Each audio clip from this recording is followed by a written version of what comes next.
Muy buenos días, estimados padres de familia. Mi nombre es Jorge Cañón, coordinador de convivencia del Colegio Cristiano Montebrón, y este día tengo el privilegio de acompañarlos en este taller de padres. Les agradezco grandemente su asistencia y espero que este taller sea de provecho para todos.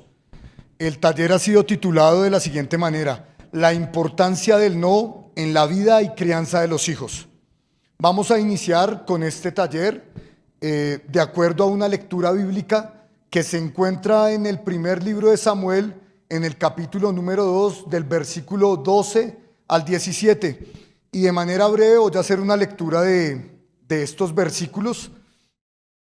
Y dice de la siguiente manera: Los hijos de Elí eran hombres impíos y no tenían conocimiento de Jehová. Y era costumbre de los sacerdotes con el pueblo que cuando alguno ofrecía sacrificio, venía el criado del sacerdote mientras se cocía la carne, trayendo en su mano un garfio de 3 dientes, y lo metía en el perol, en la olla, en el caldero o en la marmita, y todo lo que sacaba el garfio, el sacerdote lo tomaba para sí. De esta manera hacían con todo israelita que venía a Silo. Asimismo, antes de quemar la grosura, venía el criado del sacerdote y decía al que sacrificaba: da carne que asar para el sacerdote, porque no tomará de ti carne cocida, sino cruda. Y si el hombre le respondía: quemen la grosura primero y después tomen tanto como quieras, él respondía: no, sino dámela ahora mismo, de otra manera yo la tomaré por la fuerza. Era pues muy grande delante de Jehová el pecado de los jóvenes, porque los hombres menospreciaban las ofrendas de Jehová. Bien, como nos dice esta lectura al inicio, en el versículo número 12, nos habla de 2 hombres, los hijos de Elí. ¿Quién era Elí? Elí era un sacerdote de Israel, pero no solamente era un sacerdote. Si ustedes recuerdan bien la historia bíblica, Elí también era un juez de Israel. Entonces, acá hay un agravante, pero ya hablaremos digamos que de esta labor como juez de Israel. El primer versículo, que es el número 12, nos habla claramente de 2 hombres que eran impíos, que desobedecían a la ley de Dios.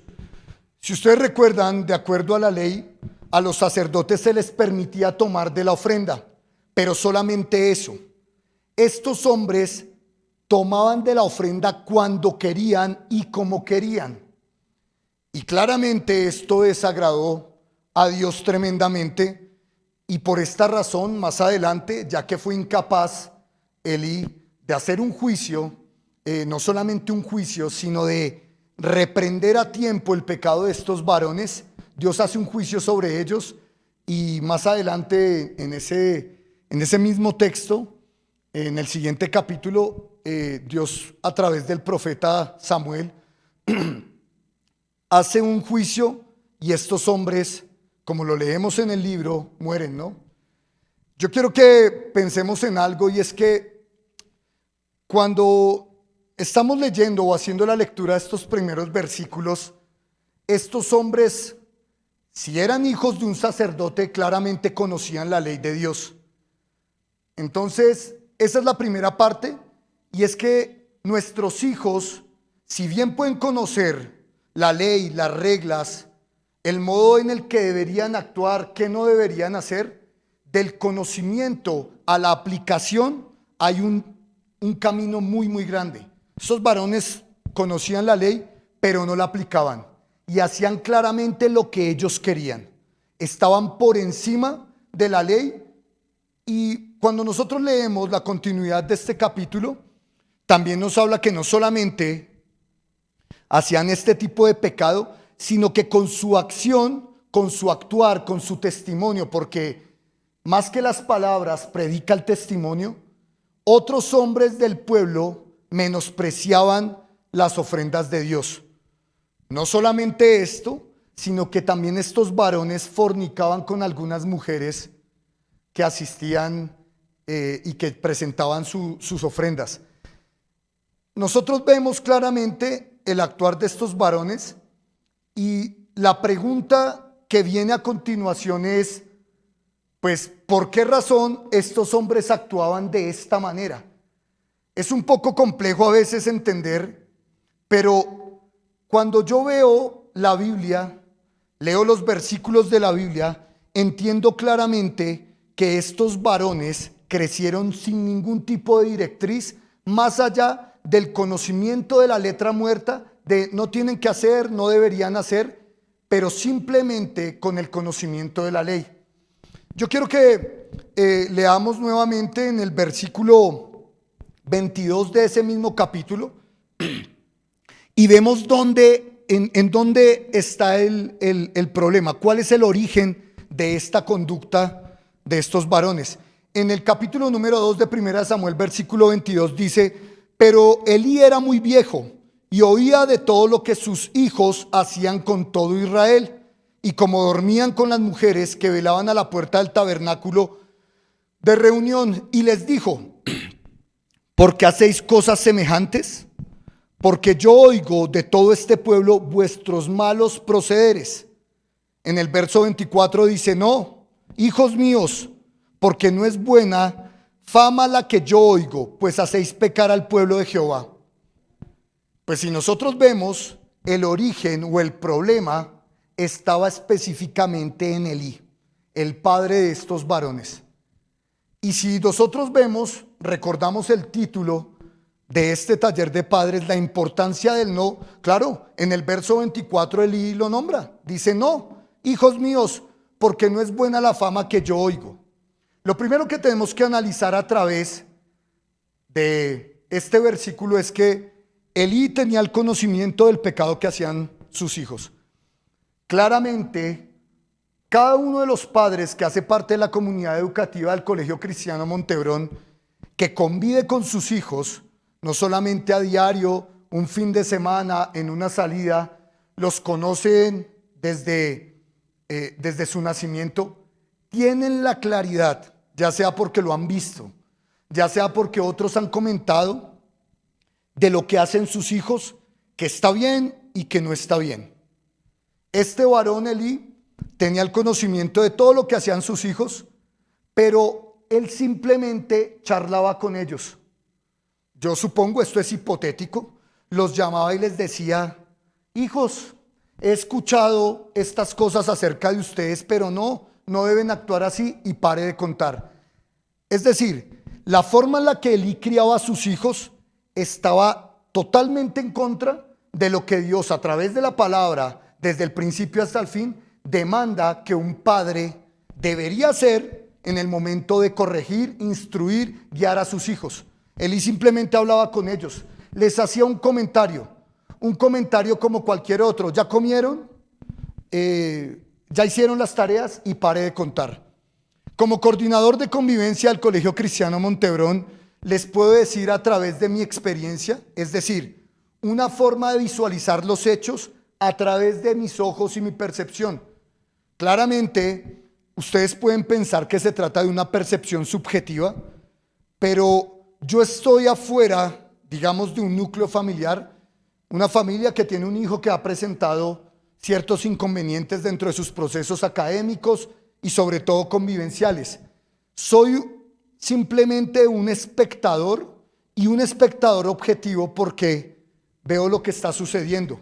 A partir de esta experiencia les puedo decir claramente, a través de cada una de las situaciones que hemos tenido, de los procesos que se han llevado, que los padres de la posmodernidad, y hablo de los padres de la posmodernidad comparados con, podríamos decirlo, esta vieja escuela de padres que quizás a muchos de ustedes, a mí, pues nos tocó en algún momento de la vida.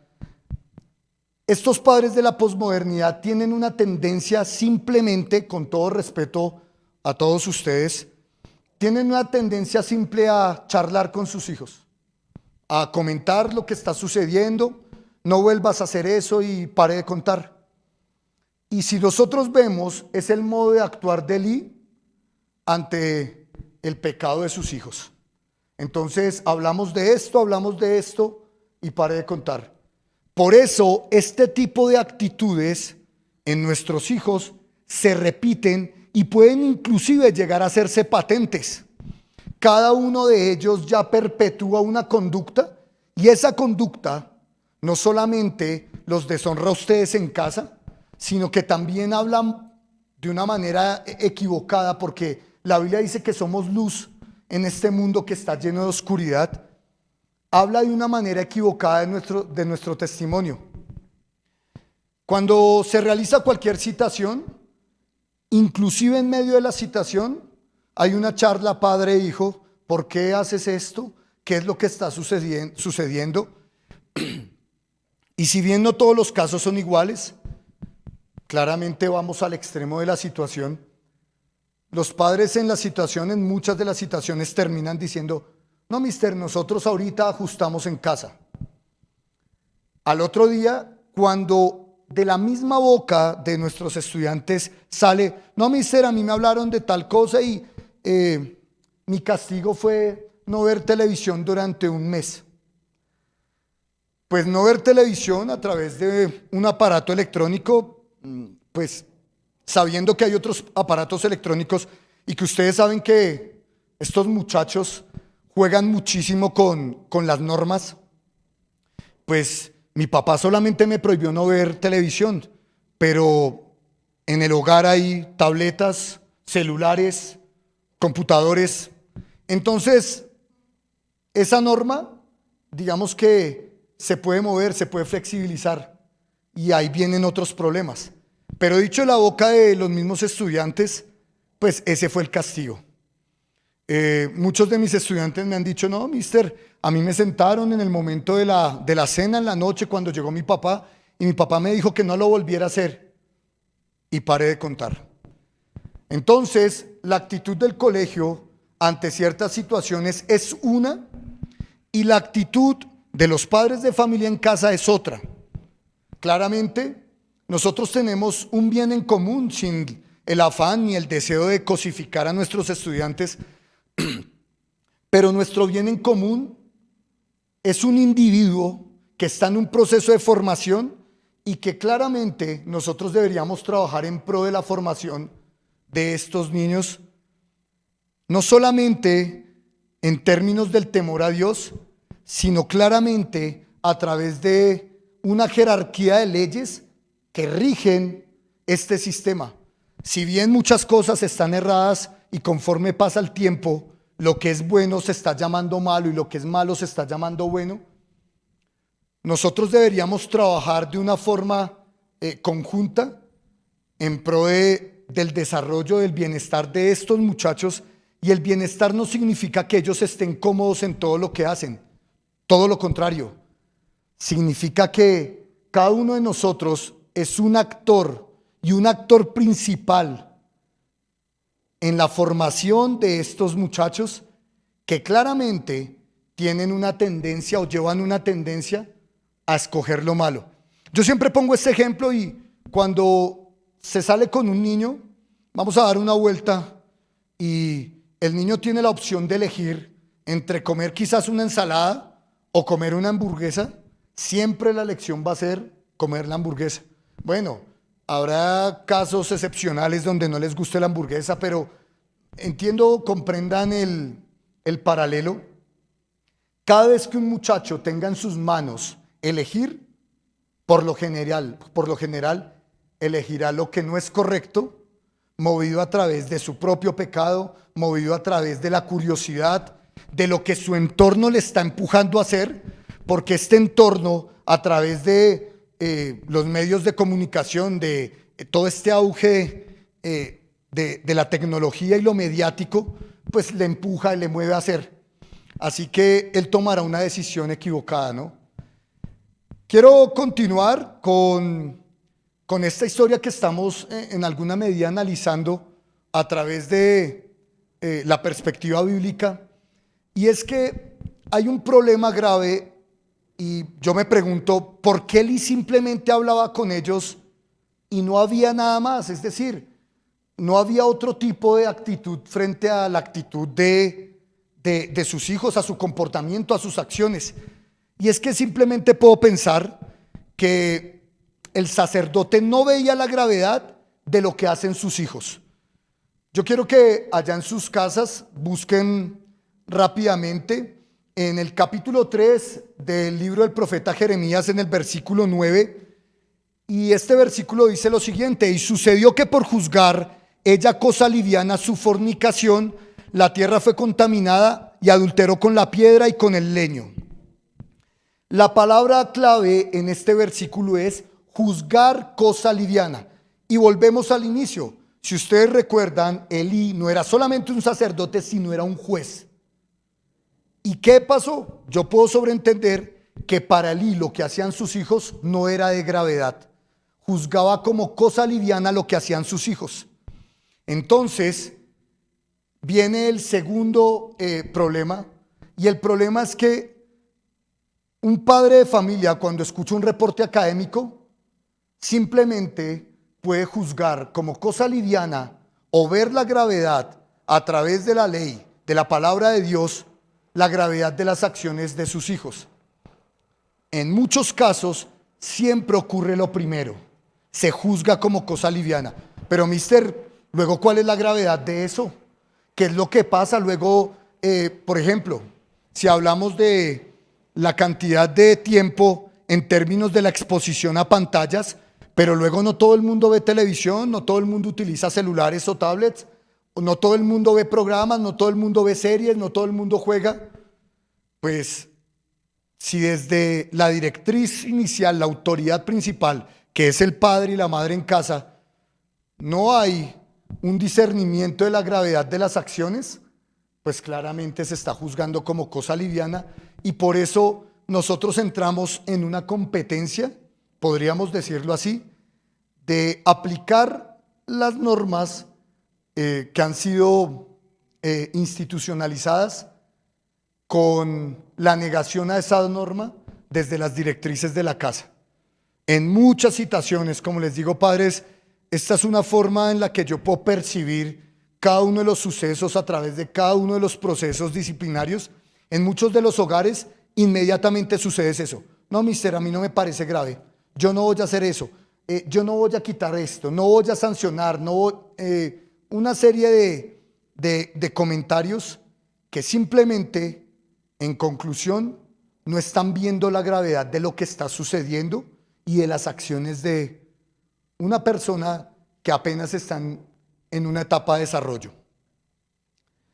Yo quiero que nosotros, a través de lo que dice la palabra de Dios, no lo que digo yo, no lo que dice la psicología moderna, sino a través de la palabra de Dios, entendamos cuál es el papel fundamental de un padre en casa, y también cuál es el papel que nosotros jugamos dentro de ese proceso de formación.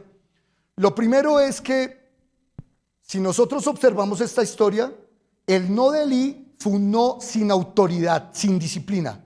Fue charladito, así una conversación amena entre los dos hijos de Elí, Ofnis y Fines, y Elí. No, hijitos, no hagan esto, listo. No hubo autoridad, no hubo disciplina.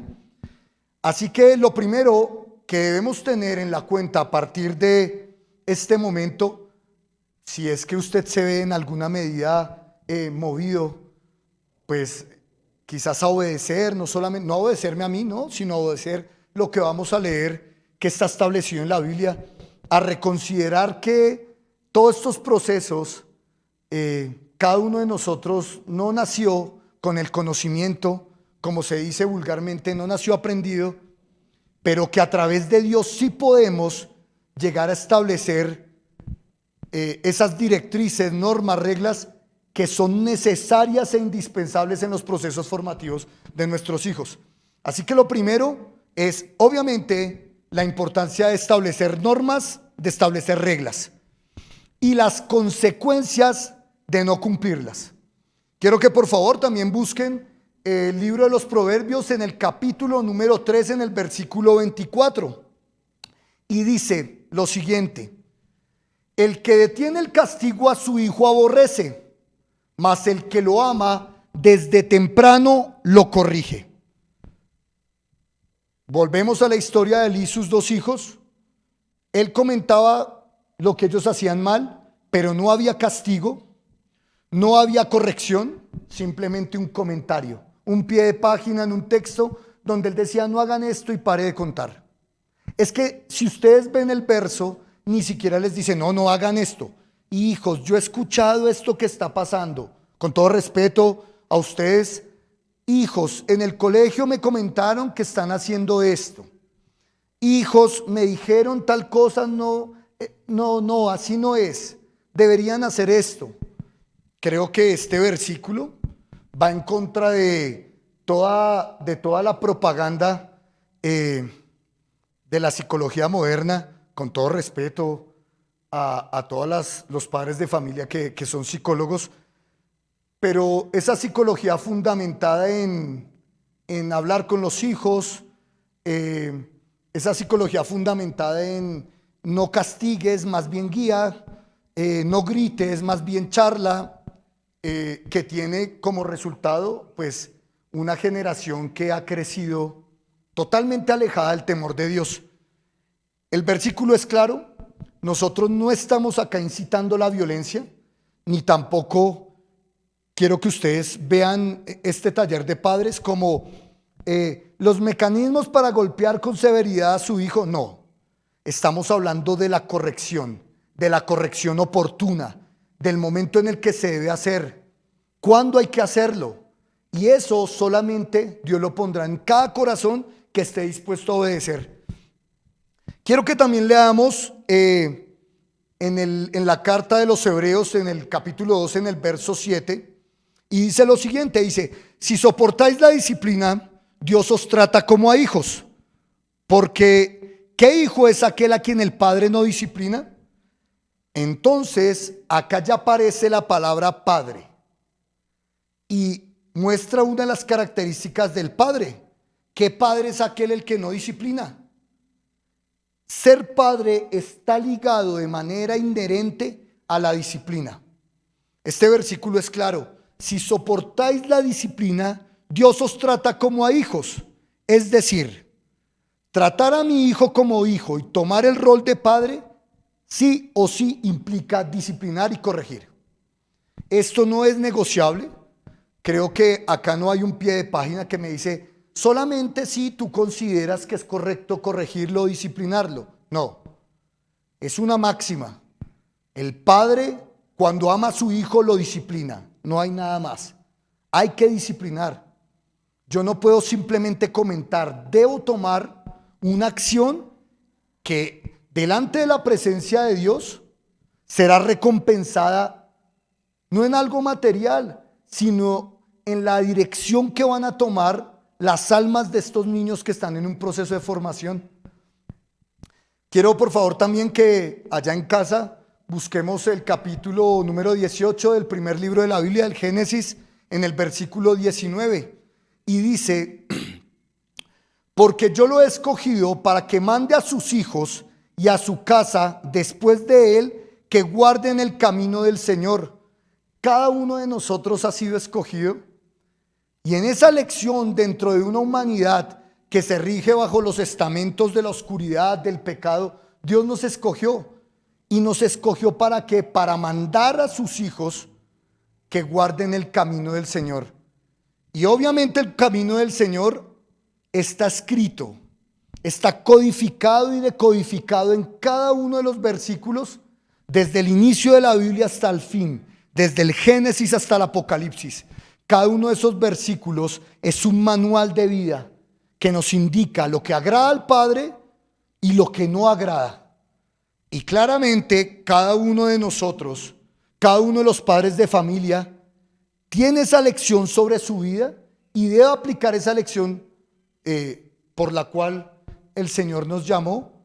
Y en este caso, específicamente mandar, disciplinar, corregir a los hijos para que este tipo de conductas no se hagan más complicadas más adelante. El no claramente es el principio de la disciplina. No, eso no se tiene que hacer. Y como en todo, siempre hay una advertencia: no vamos a hacer esto, y la próxima, que seguramente habrá una próxima, viene la corrección.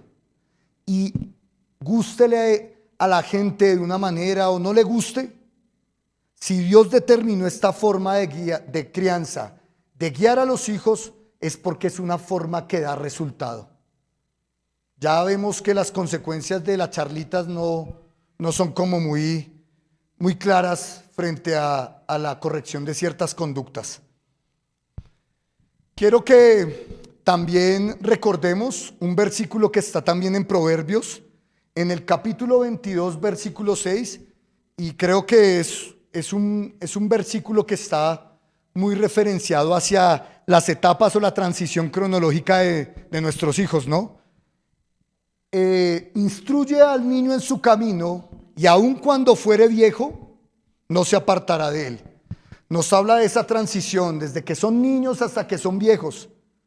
Si nosotros, como escogidos, instruimos a nuestros hijos, a estos muchachos en el temor de Dios, a través de la disciplina, de la negación a muchas cosas que no son saludables para ellos, que no son correctas, aun cuando ellos estén viejos, quizás en un matrimonio, quizás en una vida diferente, alejados de ustedes, ellos no se apartarán del camino. Así que, padres, esta es una invitación a que, sin el ánimo de juzgarlos, porque lejos está de nosotros hacer un juicio, pero por mi experiencia como coordinador en la institución, y eso que no me tengo que enfrentar ni mis compañeros, los docentes de la institución, los demás estamentos se tienen que enfrentar a una serie de conductas de los padres donde siempre está como premisa defender al hijo de una manera, digamos que exagerada. Es una invitación, padres, a que reconsideren muchos de estos aspectos de la vida. De pronto hemos escuchado, hemos sido guiados por mensajeros de error que nos han dicho todo lo contrario a lo que la palabra de Dios nos manda.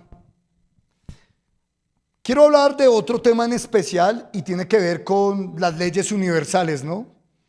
Hay un derecho internacional, un derecho en cada lugar, en términos geográficos. Hay unas leyes. Por ejemplo, si una persona es sorprendida robando, se aplica una ley. Y esta ley, claramente, o la acción correctiva es punitiva. Estas acciones tienen un propósito y es indicar que cada acción tiene una consecuencia. Para cada acción hay una reacción. Pero desdichadamente, en esta época, en este tiempo, ha surgido una tergiversación de la ley que se conoce como el famoso soft law o la norma flexible, que es un término acuñado por Lord McNair, y nos habla de la flexibilidad de muchas leyes. Es decir, esta ley se puede aplicar a estas circunstancias, sí, entonces hay una excepción a la regla, y pienso claramente que cuando la norma se flexibiliza, la norma se cae al suelo. Pongo un ejemplo.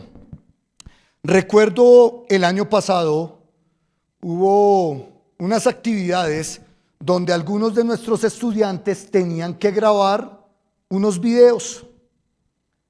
Se habló y se le permitió a algunos utilizar su celular para grabar estos videos. ¿Qué fue lo primero que sucedió? Están algunos estudiantes grabando el video y los otros estudiantes que están como espectadores observaban lo que estaba sucediendo. En ese caso se flexibilizó la norma, porque la norma es clara, prohibió el uso de celulares o tabletas en la institución, pero se flexibilizó la norma por ese evento. Los otros vieron y unos días después, recuerdo bien, en un espacio de la cancha de voleibol encontré algunos estudiantes tomándose unas selfies con algunos de sus compañeros. Inmediatamente me entregan el celular, por favor. Ustedes saben que está prohibido. Y viene una actitud típica de los estudiantes. Mister, ¿pero por qué me lo quita a mí si hace un par de días los estudiantes de grado 11 estaban utilizando el celular? Yo les expliqué lo que había sucedido. Sin embargo, en alguna medida tenían razón. La norma se flexibilizó y para ellos la norma se cayó. Ahora, ustedes dirán en casa, pero pues ¿qué estaban haciendo de malo tomándose pues una selfie, ¿no? Una fotografía, guardar, atesorar esos recuerdos bellos con mis compañeros del colegio? Bueno, podríamos decir que sí. Pero esa misma semana sucede que yo envío un correo electrónico a unos padres de familia indicándoles una situación disciplinaria que había ocurrido. Lo envié, recuerdo muy bien, posterior al primer descanso, más o menos hacia las 10:30, y en la siguiente hora tenía clase con el estudiante al que envié el correo.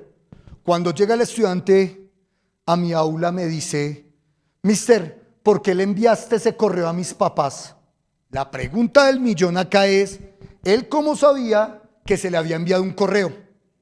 Pues claramente porque tenía un celular, quizás en el momento en el que ingresaba a un baño, revisaba el celular y tenía el conocimiento de lo que sucedía. Esto me deja ver que el celular no es una cámara fotográfica. Es decir, los estudiantes no utilizan el celular como una cámara para guardar y atesorar bellos recuerdos, sino le dan el uso que efectivamente le tienen que dar, y es un mecanismo errado de comunicación. Pero yo lo que pienso es, este niño no solamente debió revisar el correo electrónico, sino así como revisó el correo electrónico, pudo revisar cualquiera de las redes sociales que tiene. Es sorprendente, y hago un paréntesis en este momento, cómo inclusive estudiantes pequeños, niños de tercero, segundo, primero, tienen redes sociales. Es algo que yo no comprendo. Yo fui formado, como les hablaba al principio, con esa vieja escuela, la vieja escuela de esto no se hace, ¡pum!, golpe, esto no se hace, rompían. Recuerdo bien que cuando estaba pequeño, un tío que vivía en Estados Unidos me trajo un Nintendo. En algo desobedecí a mamá. Ella me golpeó porque le respondí mal, me pegó 2 cachetadas. Acto siguiente cogió el Nintendo y lo tiró al piso y lo destruyó. Gracias a Dios, por eso no crecí, digamos que con esa inclinación a los videojuegos. Pero esta generación es una generación donde simplemente en la misma situación, no me hables así, yo soy tu mamá, yo soy tu papá, respétame, y le quitan una semana. Ya no hablamos de Nintendo, sino hablamos de un Play 3 o no sé en qué número vayan, de un Xbox One o de lo que sea, un Nintendo Switch. Y ya, una semana, y a la siguiente semana está el niño incisivo todos los días. Me he portado bien, y empieza ese juego. Me porto bien para que me devuelvan mi bien preciado. Me he portado bien, como nos sucede acá, ¿no? Cuando se imponen los trabajos pedagógicos por las faltas convivenciales, los estudiantes empiezan a comportarse de una manera excelente y día tras día viven recordando cómo se han comportado de bien, para que claramente se levante la sanción. Les estaba comentando eso porque este niño obviamente debía revisar sus redes sociales, no solamente el correo electrónico, sino todas las redes sociales. Así que acá vemos que un celular no es una inocente cámara de fotos, sino también un elemento que funciona como una llave que abre una puerta maligna a las redes sociales y a todo este mundo de comunicación desmedida. Yo quiero que en este momento nos hagamos como un alto en términos al uso de los instrumentos electrónicos, ¿no? El problema de la tecnología. Y el problema de la tecnología no es la tecnología en sí, sino claramente el problema de la tecnología no es el propósito de la tecnología, sino el uso que nuestros estudiantes, sus hijos, le dan a la tecnología. Bien, usar aparatos electrónicos como celulares siempre va a tener una excusa. Muchas veces cuando se decomisan acá en la institución los celulares y se cita a los padres para devolverlos, el padre siempre dice: Mister, es que este celular yo se lo compré a mi hijo porque necesito comunicarme con él. Y entonces vienen las excusas. Y la excusa primaria es: necesito comunicarme con él. Indagando con mis propios estudiantes, ¿cuántas veces quizás usted llame a su hijo? No sé, en una semana sobran los dedos de una de mis manos para, pues de acuerdo a lo que me han dicho, ¿no? Sí, sé que están pensando en eso, en que hay muchos de ustedes que sí utilizan el celular con el propósito de comunicarse. ¿Dónde está? Bien.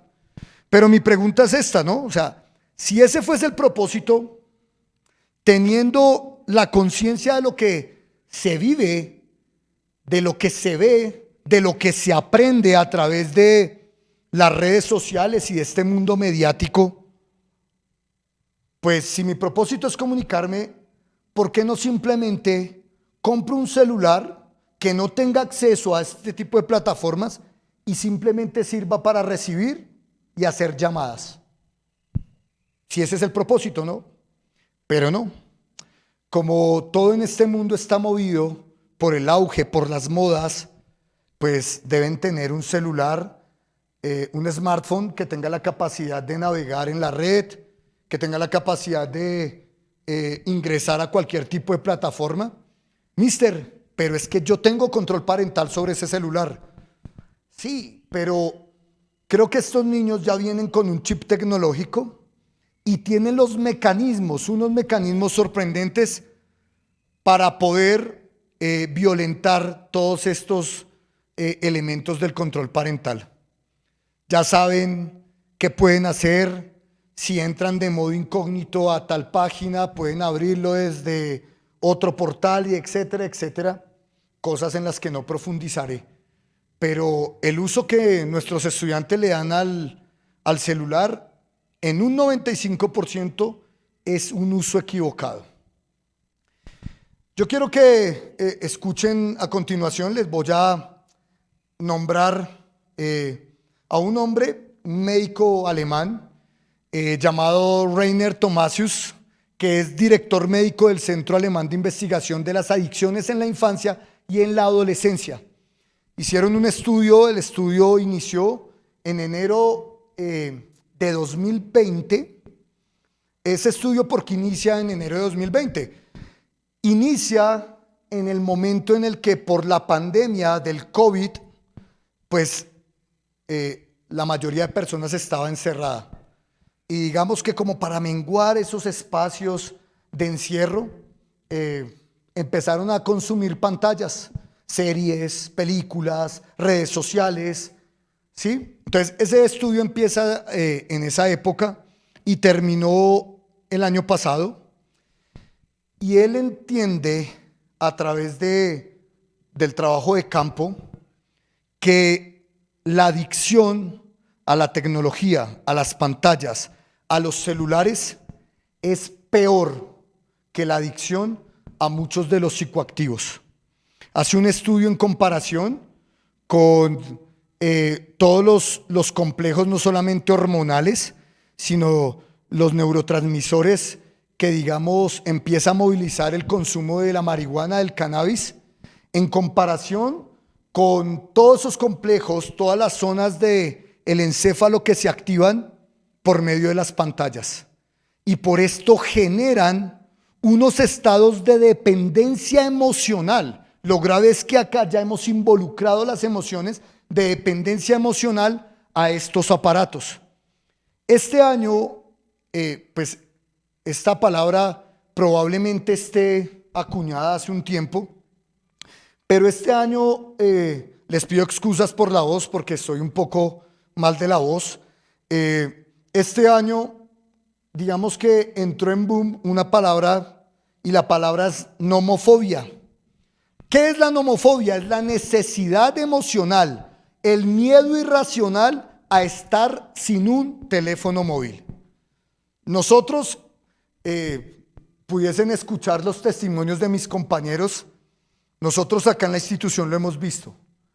Decomisamos un celular y de manera inmediata una actitud que yo no comprendo, como lo dice, una actitud irracional, lloro y empiezan con las excusas, pero es que este celular vale, este celular me lo me lo dieron, bueno, en fin, y empiezan a tomar una actitud inclusive de duelo. O sea, la novia en la posmodernidad o el novio, cosa que es errada, es un celular. Un celular provee estados de seguridad, entre comillas, emocional, estados de placer momentáneo, una zona de confort en la que puedo navegar sin necesidad de salir de mi casa, puedo viajar a lugares, puedo inclusive introducirme en situaciones que no necesitan la presencia física de otros, y por eso es que estos muchachos toman actitudes como si estuviesen viviendo un duelo, ¿no? Como si les estuviese comentando que alguien muy cercano se va o falleció, y eso lo hemos visto acá.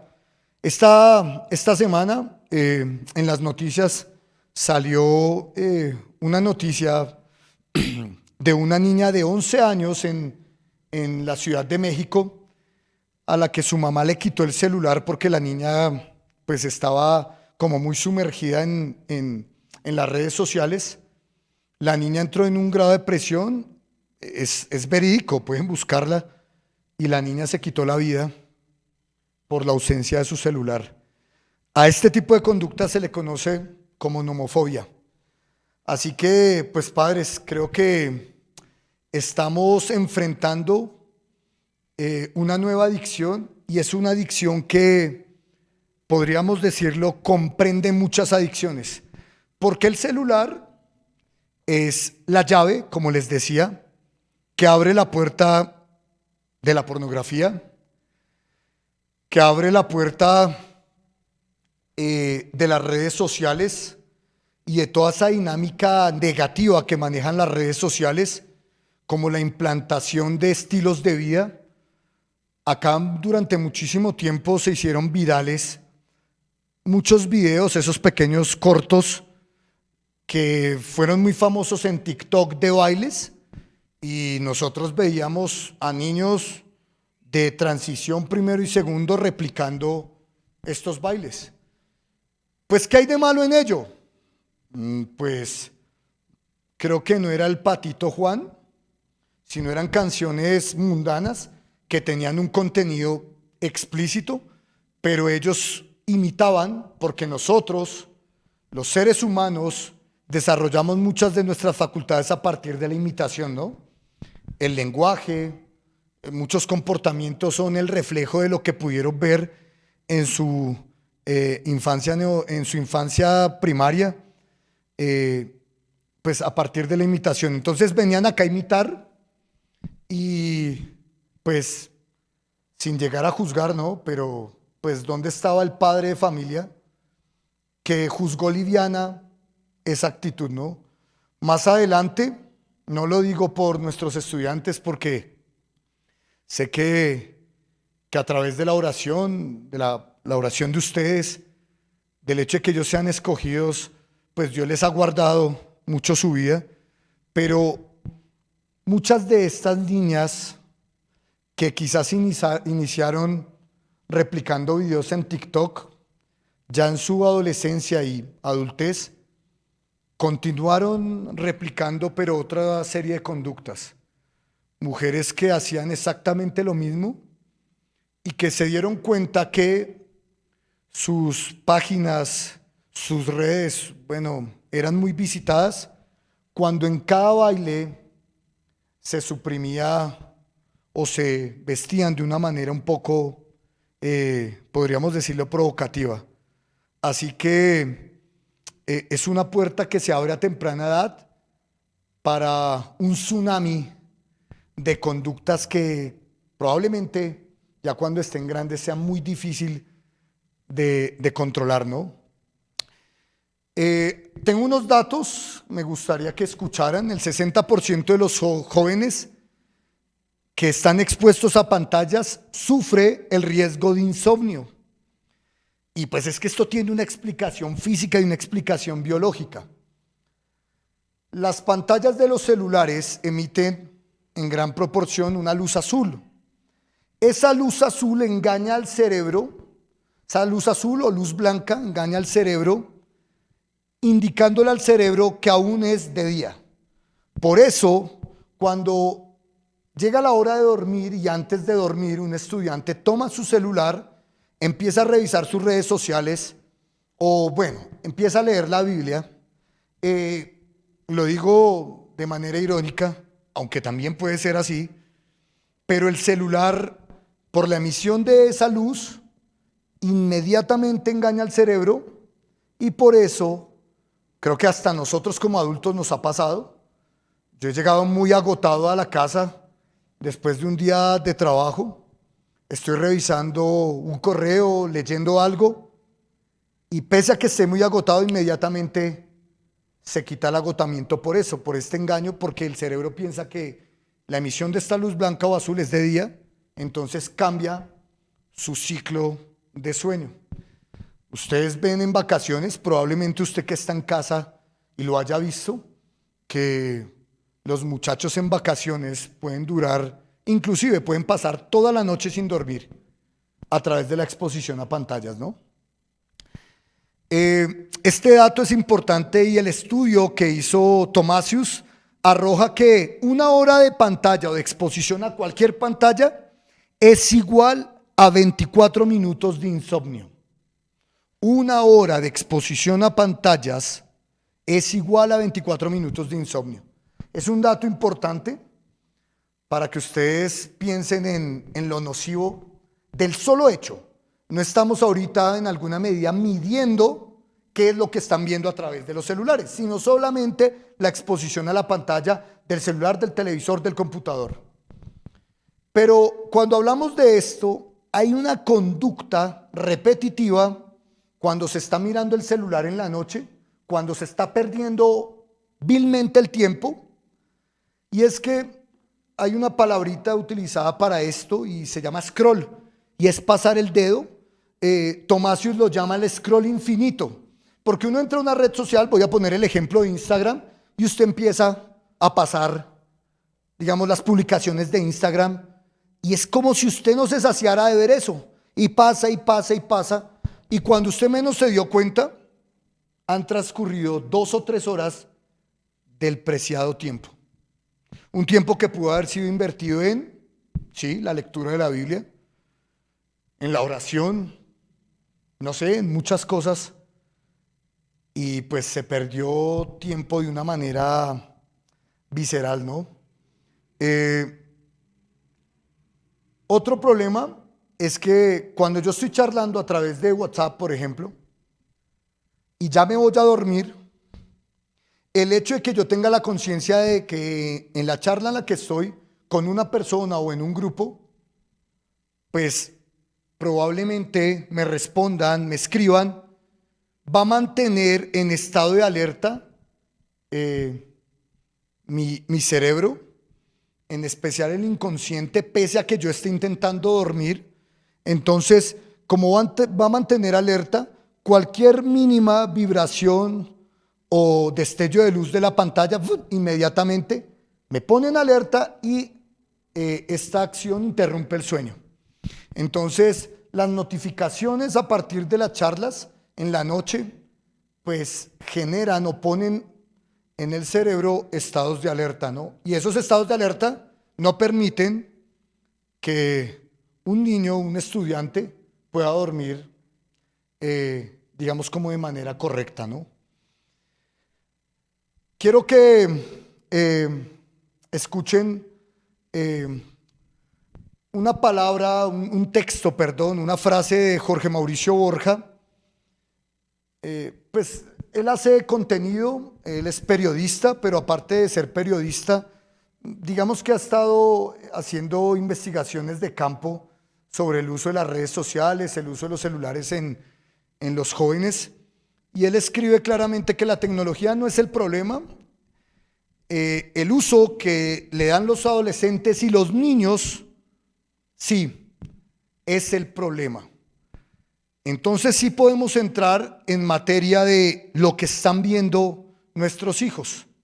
Y volvemos a las experiencias o el mundo visto a través de los ojos del profesor H. Cuando se cita a cualquier padre de familia indicándole que pues su hijo, dicho por él mismo, está expuesto de manera continua a las pantallas, juzgan liviano ese actuar. ¿Por qué? Y con todo respeto a ustedes, cuando un padre está ocupado en la casa, a través de un celular puede entrar en una zona de confort, entregándole su celular a un niño de 5, 6, 7 años, le pone un videíto que sea para niños, y el videíto, en ese caso, el contenido que está consumiendo el niño no es el problema, sino toda la reacción en cadena que va a generar la exposición a esa pantalla.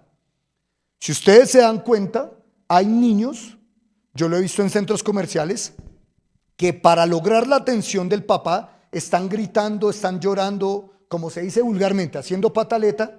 ¡Pum! Apenas le dan un celular, le ponen un video de X o Y cosa, inmediatamente se calma el niño. Entonces, eso mete o introduce a los padres en una zona de confort, no a todos los padres, como lo he dicho, ¿no? Introduce una zona de confort, puedo estar haciendo esto, ocupado en esto, mientras mi hijo se expone a las pantallas, ¿no? Y de ahí para adelante empieza en orden esta adicción, ¿no? Vamos a hablar de otra cuestión que es muy importante con relación al no, y es que cuando yo veo a través puedo en alguna medida decirlo así, a través de los ojos de algunos de mis estudiantes, de nuestros estudiantes, de sus hijos, ellos comentan o tienden a comentar mucho, a abrirse mucho acá con algunos docentes y comentar mucho de su vida personal. Ese comentar mucho de su vida personal los lleva a ellos a abrirse de una manera un poco honesta y comentar ciertas dinámicas del hogar. Quiero que entiendan, padres de familia, que no es el interés de los docentes tener un programa de chismes, la red del Montebrón, no, sino simplemente queremos escuchar a nuestros estudiantes porque nos parece importante dentro de estos procesos de formación, pues saber qué es lo que le está sucediendo a un estudiante. Y de la boca de ellos mismos es, mister, mi papá me tiene, digamos que unos horarios del uso del celular, pero una vez nos despedimos en la noche, él ingresa a su cuarto y yo paso por encima de la norma y saco el celular. Cuando papá de pronto se advierte de pues, que yo estoy despierto aún, rápidamente lo escondo, me hago el dormido y listo. Entonces, es importante, como les decía, que la norma no se flexibilice. Si ustedes me preguntasen a mí, ¿cuál sería mi actitud frente al uso de un celular o de cualquier otro instrumento electrónico? Les diría que para mí la norma es no. ¿Hasta cuándo?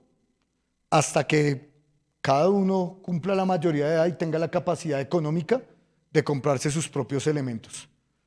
Y como decían estos padres de antaño, ¿no?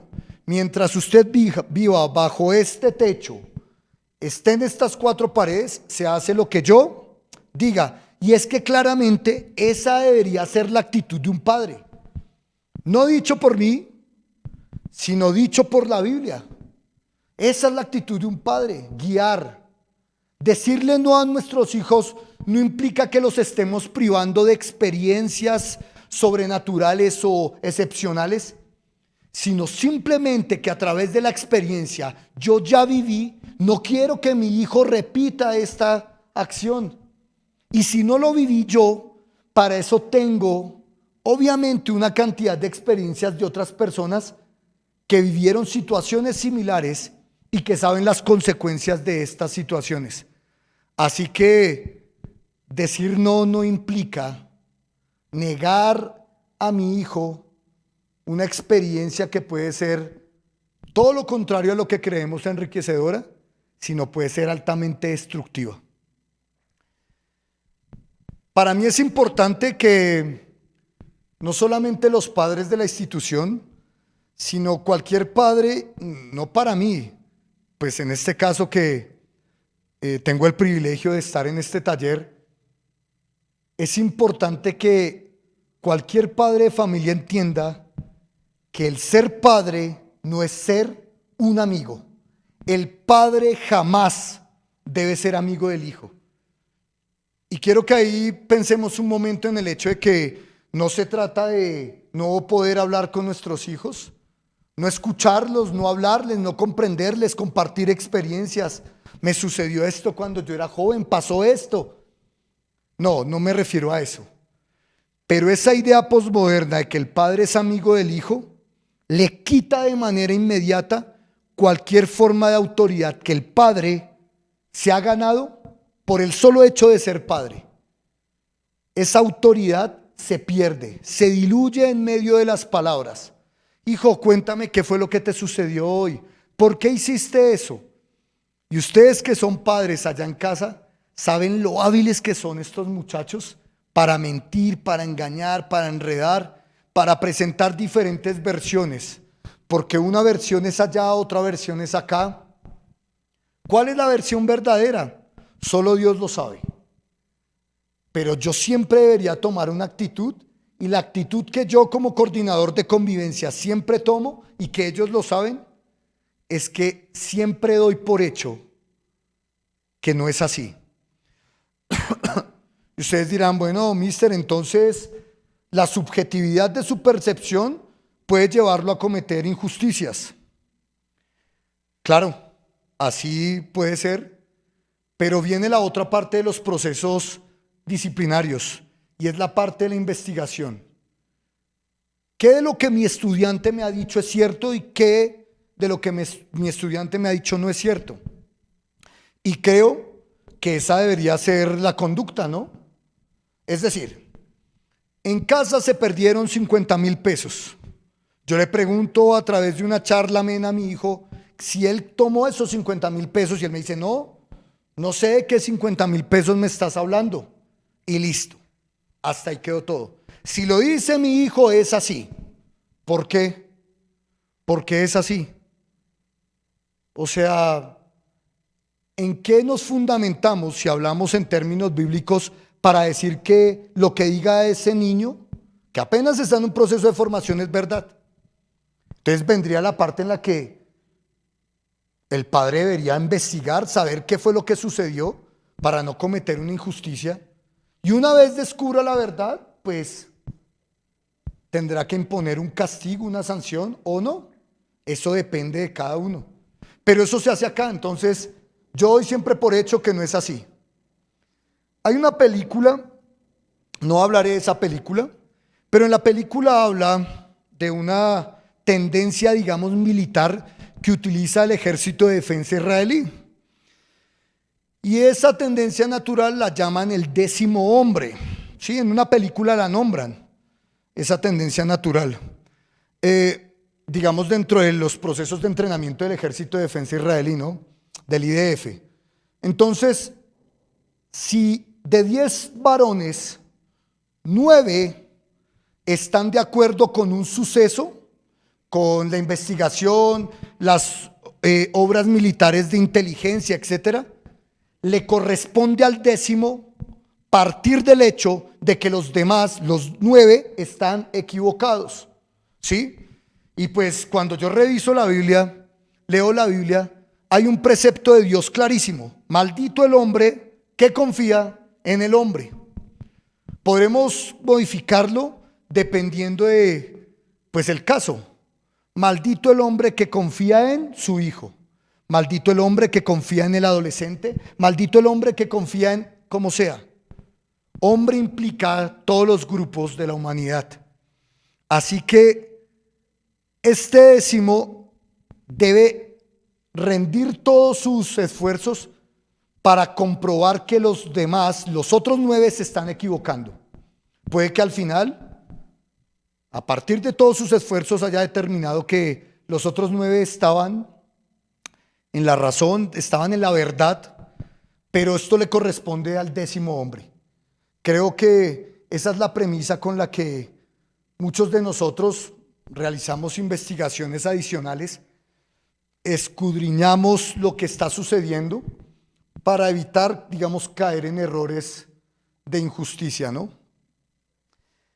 Y ahora sí necesito que vean, ya para terminar, qué fue lo que no hizo, ya que estamos hablando de nuestro protagonista principal en este taller, el sacerdote Elí. ¿Qué fue lo que no hizo? Y por favor les voy a pedir que allá en sus casas lean 1 Samuel capítulo 3, el verso 13. 1 Samuel capítulo 3 en el verso 13. Discúlpenme, lo busco acá rápido.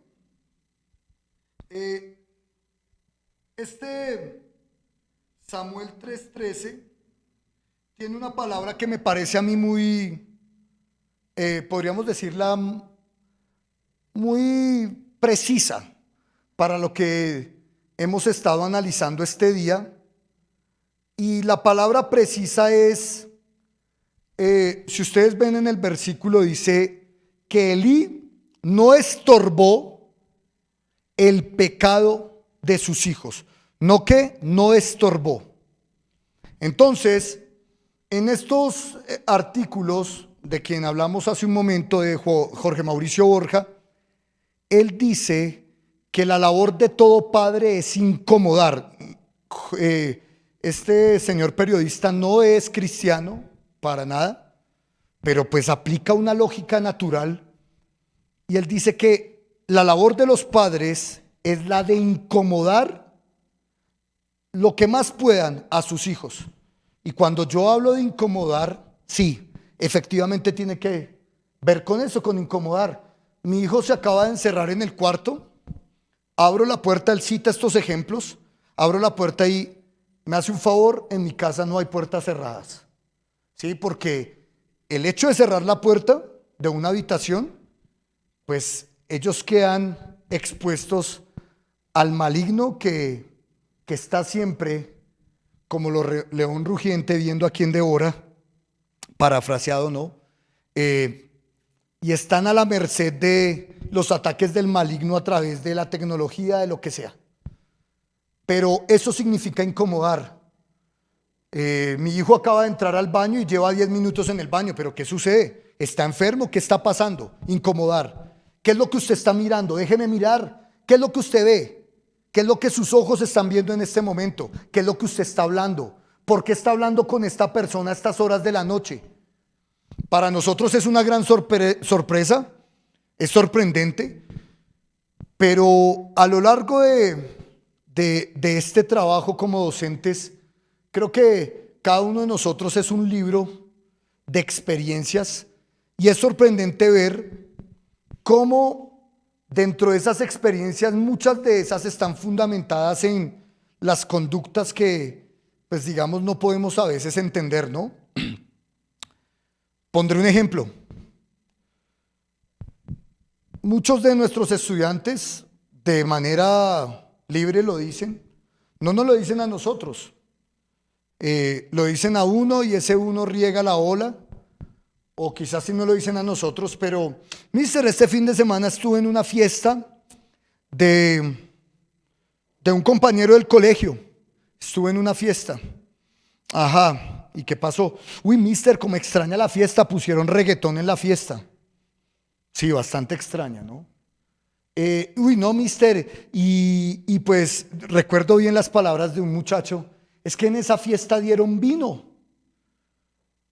¿Dieron vino? Bueno, pues están celebrando unos cumpleaños, de pronto un brindis.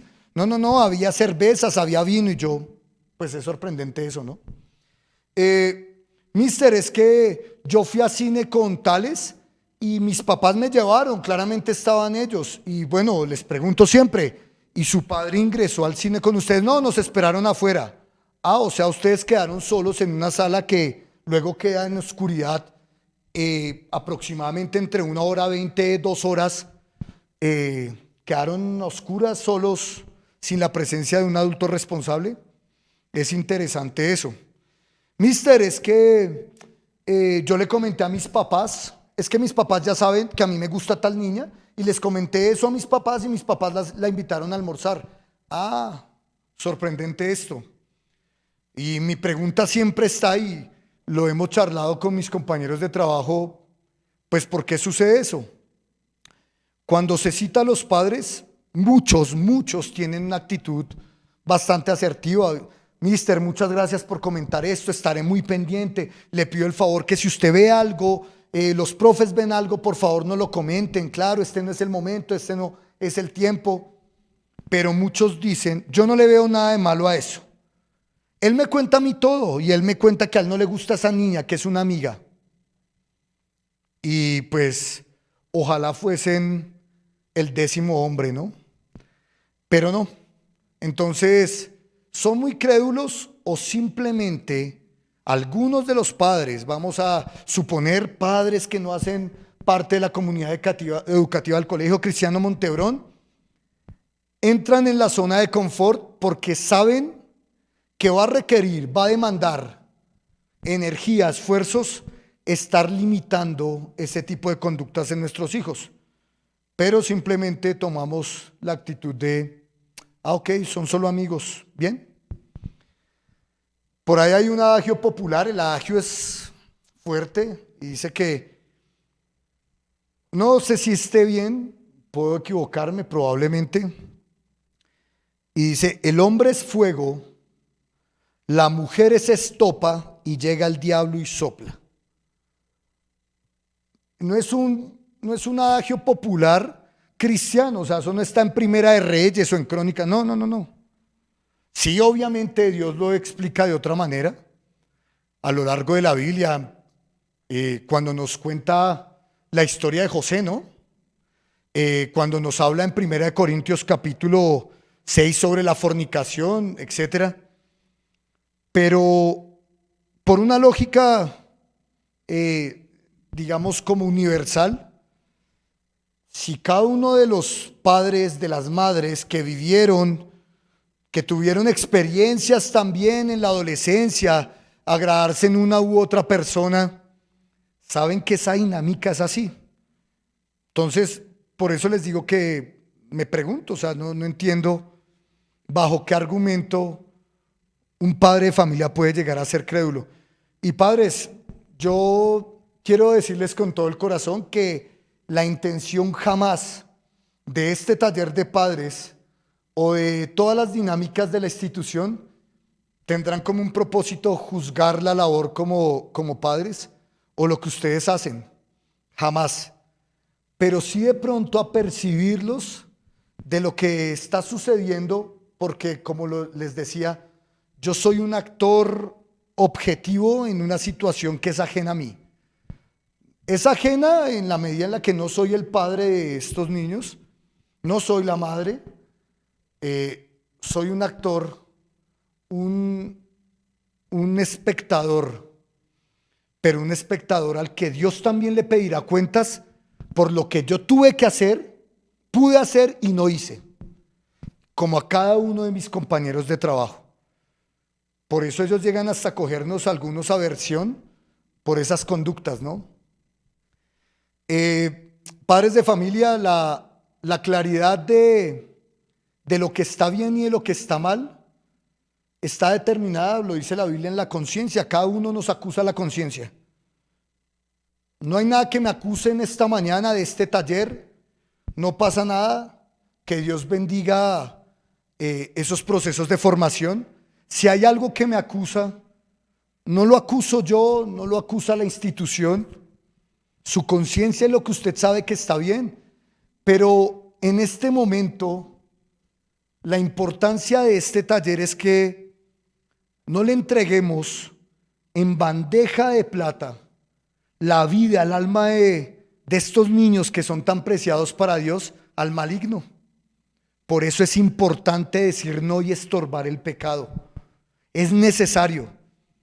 Yo retomo la historia de la que un niño me comentaba que estaba en una fiesta y pusieron reggaetón. Pues yo pienso que no era una fiesta cristiana, ¿no? Pero el decir no basta en algo tan simple como aquí en esta casa no se escucha esa música. Le decía a algunos de mis estudiantes en una clase que me parecía un poco absurdo que una mujer coreara, cantara canciones. Voy a poner un ejemplo. Yo no consumo este tipo de música. De hecho, me parece al oído desastrosa. No la considero ni siquiera música. Bueno, yo no sé mucho de música, pero no la considero ni siquiera música. Pero voy a poner un ejemplo de una cantante desdichadamente colombiana llamada Karol G, creo que es. Y ella en muchas de las canciones que canta habla de un feminismo extraño fundamentado en el libertinaje. Ella se autodenomina como con la palabra vulgar que se utiliza para ramera o prostituta, donde se ufana de la capacidad que tiene para estar con cualquier hombre y fornicar, pero dicho de la manera vulgar. Yo no comprendo, digamos en el caso de una mujer, cómo una mujer canta eso. Yo no lo comprendo, ¿sí? También hay varones que cantan esa música y hablan de que yo cogí, yo hice, soy el más malo del barrio, vendo droga, meto vicio. Bueno, no entiendo eso. El no basta ya. A mí me sorprende mucho escucharlos tarareando canciones. Inclusive una vez en un almuerzo, uno de los estudiantes estaba imitando la voz de un cantante, si a eso se le puede llamar voz, ¿no? Con todo respeto al cantante, lo digo de forma irónica, un cantante que se hizo muy famoso, conocido como Bad Bunny. No sé si de pronto ustedes lo identifican, de pronto sí. Si no lo identifican, es un cantante que canta como si estuviese bostezando, ¿sí? Y escuché a alguno de mis estudiantes tarareando una canción de él, inclusive tratando de imitarle los tonos de la voz. Él no basta ya.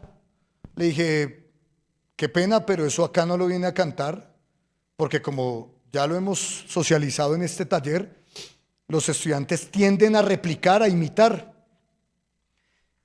Así que pues se pueden ver influenciados a hacer lo mismo.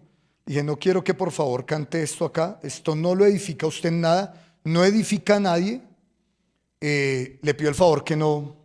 También hablé con él y me dice, pero es que mister, en mi casa un fin de semana yo pongo música y pues no pasa nada, pongo la emisora y suena cualquier tipo de canción y pues ellos saben qué tipo de emisora transmite ese tipo de música.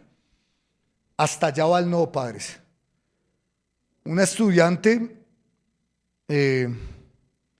un día se acercó a mí y me dijo, mister, yo le pido el favor que ore porque yo tengo problemas con la música mundana.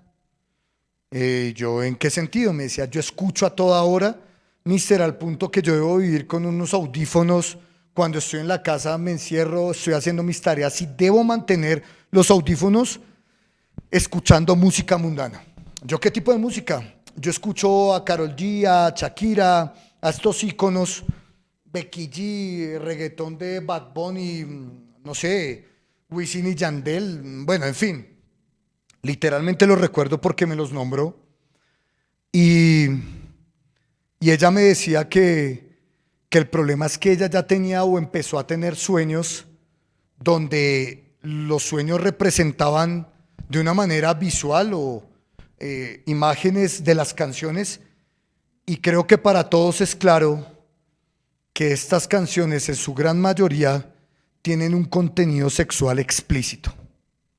Es una lucha que esta niña ha llevado durante, no sé, 2 años o más. Y la pregunta del millón es, y bueno, ¿qué pasó con la autoridad del padre o de la madre en esa casa? ¿Qué sucedió? No entro a cuestionar eso, es decir, reprochándoles eso. Son solamente ejemplos, padres, para que ustedes comprendan cuál es la importancia de decir no y de que ese no venga acompañado de la disciplina, como lo vimos en los versículos que pudimos, digamos, leer hace un momento. En ese capítulo 3, versículo 13 de Samuel, Dios le dice a Samuel que le va a hacer un juicio a la casa de Elí. Y voy a terminar con esto. Elí era un juez y fue incapaz de hacer ese juicio. Cada uno de nosotros, lo dice el libro del Apocalipsis capítulo 1 en el verso 7 en adelante, somos reyes y sacerdotes para Dios. Cada uno de nosotros es un sacerdote que ministra en su casa. Seamos o no seamos padres, hijos, hermanos, ministramos. Y esa administración tiene que ver con el testimonio y obviamente con la obediencia a los preceptos que Dios escribió, que Dios nos regaló para que pudiésemos vivir una vida conforme a lo que Él desea para nosotros. La Biblia es clara con eso. Dios no quiere lo malo para nosotros. Tiene pensamientos de bien. Dios no me está negando algo porque de ese algo yo vaya a recibir algo bueno, sino todo lo contrario. Voy a recibir algo malo. Cuando estos niños entran en esas dinámicas del enamoramiento que son normales, esa es la biología natural, siempre un mes, 2 meses tenemos que ver los mismos cuadros. Niñas llorando por un desamor, una traición o como dice una canción, por algo o por alguien que el Señor no les dio. Niñas con, como se dice vulgarmente, el corazón roto. Niños también, sorpresivamente también, con problemas emocionales, inclusive problemas de autoaceptación. Yo no soy suficiente para esta persona no me quiere porque yo no soy así o asá. Así que ahí toma un valor diferente la norma, la ley, el precepto. Cuando yo entiendo que Dios simplemente está guardando mi vida. Y eso es lo que ustedes deben entender esta mañana, padres. El decir no y el disciplinar va a guardar a lo largo del camino a sus hijos de una manera impresionante. Sí, Dios los cuida. Dios siempre cuida de nosotros. Pero cada uno de ustedes tiene una labor tremenda en la formación de sus hijos y como autoridad, como sacerdotes, como jueces, porque muchas veces tenemos que hacer un juicio. Usted hizo esto, a la luz la verdad es culpable y esta es la sentencia. Es necesario. Elí no lo quiso hacer. Por eso Dios hizo un juicio sobre estos varones. Dios les quita la vida y si ustedes recuerdan esa historia, esto llega a tomar una proporción tan complicada que cuando Dios le quita la vida a Ofnis y Fines, pierde Israel el arca del pacto de la alianza y el arca queda en manos de los filisteos. Imagínense eso, o sea, un bien tan preciado para el pueblo de Israel como el arca del pacto y se pierde. O sea, esto trajo unas consecuencias que no solamente tenían que ver con esta familia, sino con todo Israel. Así que, y luego nosotros leemos también que Elí un día está en una silla y se va para atrás y se desnuca, por decirlo así. Dios también llama a juicio a Elí. Así que, papás, no olviden que por el hecho de ser padres, cada uno de ustedes tiene el regalo de la autoridad, pero esa autoridad hay que ejercerla. Y hay que ejercerla en el momento indicado. Cuando un niño es pequeño y empieza con actitudes simples de no, yo no hago, acá lo tenemos que vivir. No, yo no hago esto, no, y se ponen a llorar. Es importantísima la corrección en ese momento. Cuando están más grandes y empiezan a tomar ciertas actitudes, yo quiero esta noche en lugar de estudiar, porque acá lo que vale es lo que desee el príncipe o la princesa, y es que no quiero estudiar, quiero jugar. De la boca de nuestros estudiantes. No, mister, yo duro hasta las 2 de la mañana jugando Fortnite. ¿Qué es Fortnite? Preguntaba yo en algún momento cuando no tenía el conocimiento. Es un juego en el que usted debe invertir un dinero virtual que se llaman pavos. No sé la verdad bien, creo que es así. Para comprar skins, o sea, como personajes o vestuarios, no sé bien. Y yo, ¿y cómo es ese cuento de los pavos? Sí, se compran en la plataforma de Fortnite. Y bueno, ¿y ese dinero de dónde sale? Ah, no, mi papá me lo regala. Yo, veo. Pues bueno, bien. Alguien acá una vez decía que la cuenta de Fortnite que tenía podía llegar a costar más de, no sé, escuché por ahí como 20 millones por lo que le había metido, ¿no? A la cuenta. Y yo, uy, no lo puedo creer. Pero bueno, cuando están más grandecitos, de pronto ya no son tan adictos a los juegos, sino a ver cosas que no edifican en Instagram, siguiendo patrones establecidos por un mundo que está totalmente alejado de Dios. Entonces, su hijo es lo que ve en muchos de los casos. Entonces, por eso empiezan todo este juego mediático de las modas, de vestir así, de ser así, de no identificarme como soy yo, sino como creo que soy. Hoy quiero ser perro, entonces me identifico como un transespecie, etcétera, etcétera.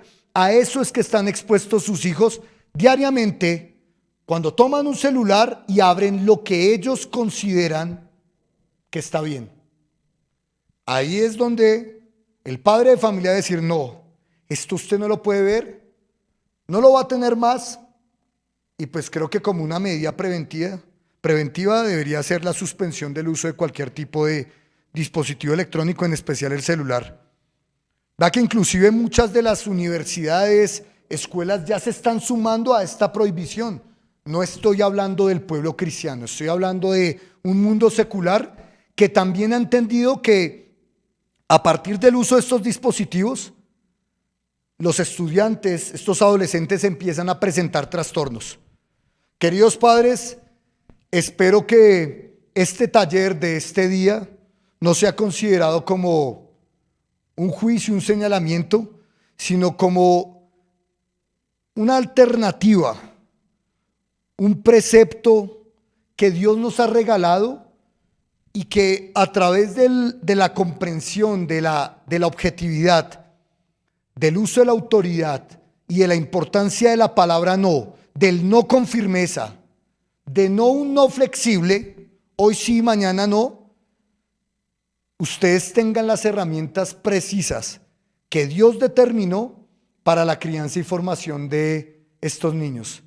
Créanme que con el tiempo ellos mismos se lo agradecerán. Yo he sido un hombre que ha sido muy inclinado al pecado y he hecho muchas cosas de las cuales claramente me avergüenzo, pero recuerdo que en la universidad, en el primer semestre, cierta noche llegué ligeramente alicorado a la casa, no era cristiano, y mamá, yo ya tenía como 15, 16 años, mamá ya estando de esa edad me golpeó, me reprendió, también papá, porque ella le comentó a papá y ese primer día fue mi mamá y luego papá, y eso que papá fue un papá ausente, pero pues él tenía espejos en su vida de unos tíos por parte de papá que pues eran alcohólicos literalmente. Me golpearon bastante duro y creo que de los pocos pecados en los que no he participado en mi vida de oscuridad antes del Señor Jesús que me rescató fue efectivamente eso. Nunca me ha gustado el trago, pero recuerdo bien que de las pocas golpizas con un sentido que me propinó mi papá y también mi mamá en términos de la reprensión, ellos no eran cristianos, fue esa y pues lo agradezco. Ahora ustedes con el conocimiento de Dios, como les digo, no estoy incitándolos a utilizar la violencia extrema, pero sí es necesaria la corrección. Padres, les agradezco grandemente este espacio que como lo dije al inicio, es un privilegio para mí tener. y espero que cada uno de ustedes sea movido a actuar no como dice el coordinador, no como dice la institución, los pastores, mis compañeros de trabajo, sino como lo dice Dios y como lo demandará. Cada uno de estos niños es un talento y Dios nos pedirá cuentas de lo que hicimos con ese talento. Les agradezco grandemente su atención y espero que cada uno de nosotros recuerde estos ejemplos de las vivencias, el mundo a través de los ojos de Mr. H, para que ustedes comprendan que pesar de manera liviana ciertas actitudes nos va a generar un problema mayor más adelante.